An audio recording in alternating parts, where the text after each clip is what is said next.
നമുക്കറിയാമല്ലോ ഈ ദുരന്തം ഉണ്ടായ ഉടനെ തന്നെ 2000 രൂപയുടെ കൂപ്പൺ, ഫുഡ് കൂപ്പൺ കൊടുത്തു, എല്ലാവർക്കും കൊടുത്തു 2000 രൂപയുടെ ഫുഡ് കൂപ്പൺ. കൽപ്പറ്റയിലെ കളക്ട്രേറ്റിൽ വന്നിട്ടാണ് ഈ മനുഷ്യരെല്ലാം ക്യൂ നിന്നിട്ട് ആ ഫുഡ് കൂപ്പൺ വാങ്ങിച്ചത്. ആ ഫുഡ് കൂപ്പൺ കൊടുത്തത് ഒരൊറ്റ പ്രാവശ്യമാണ്. ആ കൂപ്പണുമായിട്ട് മാവേലി സ്റ്റോറിൽ പോയിട്ട് ഭക്ഷണത്തിനുള്ള സാധനങ്ങൾ വാങ്ങി ഈ വാടക വീട്ടിൽ വന്ന് താമസിച്ചുകൊണ്ടിരുന്ന മനുഷ്യരെല്ലാം അത് കഴിഞ്ഞപ്പോൾ വീണ്ടും പട്ടിണിയിലേക്ക് പോയി. ഇതാണ് സ്ഥിതി എന്ന് പറയുന്നത്. ഒരു കെയറും അവരുടെ കാര്യത്തിൽ ഉണ്ടായിരുന്നില്ല എന്ന് ഇതിനപ്പുറത്ത് എന്ത് തെളിവാ വേണ്ടതെന്നേ. ഇനി ഞാൻ പറയട്ടെ, ഈ സ്കൂളുകളിലേക്ക് കുട്ടികളൊക്കെ പോയി തുടങ്ങിയെന്ന് പറഞ്ഞു. ശരിയാണ്, സ്കൂളുകളിലേക്ക് കുട്ടികൾ പോകുന്നുണ്ട്. പക്ഷേ സ്കൂളുകളിൽ പഠിക്കുന്ന വിദ്യാർത്ഥികൾ മാത്രമല്ല ഈ വീടുകളിലുള്ളത്.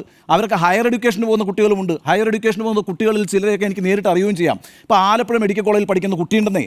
എന്താ പ്രശ്നം? അവർക്ക് ഫീസ് അടയ്ക്കാൻ പറ്റുന്നില്ല. ഫീസ് അടയ്ക്കാനുള്ള സൗകര്യം ഉണ്ടാകാതിരിക്കുന്നു എന്നുള്ളതാണ്. അവരുടെ അവസ്ഥ വലിയ പ്രതിസന്ധിയിലാകുമെന്ന് കണ്ടിട്ട് സ്പോൺസർമാരാണ് ആ പൈസ കൊടുത്തത്. ഞാനൊരു കണക്ക് പറയാം കേട്ടോ നിങ്ങളോട്. 740 കോടി രൂപയാണ് കേരളം പിരിച്ചു കൊടുത്തത് സർക്കാരിന്, അല്ലേ? വയനാട്ടിലെ ദുരന്തത്തെ നേരിടാൻ 740 കോടി രൂപ കേരളം പിരിച്ചു കൊടുത്തു. എത്ര കുടുംബങ്ങളാണ് അനാഥമായിരിക്കുന്നത്? നമ്മുടെ കണക്ക് പ്രകാരം 400 കുടുംബങ്ങളാണ് അനാഥമായിരിക്കുന്നത്. എന്ന് പറയുമ്പോൾ ഒരു കുടുംബത്തിന് എത്ര കോടി കൊടുക്കാനുണ്ട്? ഈ സർക്കാരിൻ്റെ പക്കൽ ഇപ്പോൾ തന്നെ 2 കോടിയോളം കൊടുക്കാനുണ്ടെന്നേ.